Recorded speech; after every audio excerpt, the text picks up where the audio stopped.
شیطان کا نام حارث تھا۔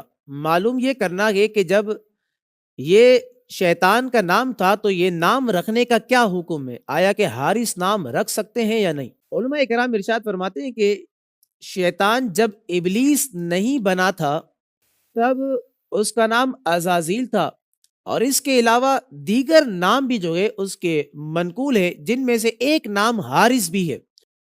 لیکن جب وہ مردود ہو گیا، جب وہ دتکار دیا گیا، جب اس نے اللہ کی نافرمانی کی اور اللہ کے حکم کی تعمیل نہیں کی، تو وہ پھر حارث نہ رہا۔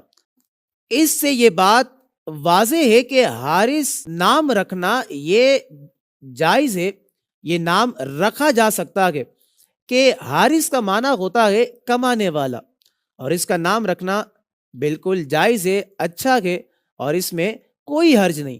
صحابہ کرام اور تابعین کرام کے ناموں میں ہم دیکھیں تو حارث نام کے جو ہے صحابہ کرام بھی گزرے ہیں، اور تابعین عظام بھی جو ہے وہ گزرے ہیں، اور ساتھ ہی ساتھ نبی کریم علیہ الصلوۃ والسلام کی پیاری مبارک احادیث کا اگر ہم مطالعہ کریں تو حدیث شریف میں حارث نام کو سب سے سچے ناموں میں شمار کیا گیا ہے۔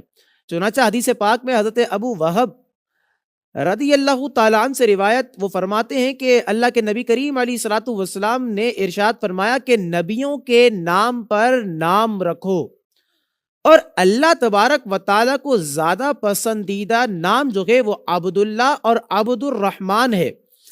اور حضور کریم علیہ الصلوۃ والسلام فرماتے ہیں بہت سچے نام حارث اور حمام ہیں، اور بہت برے نام حرب اور مرہ ہیں۔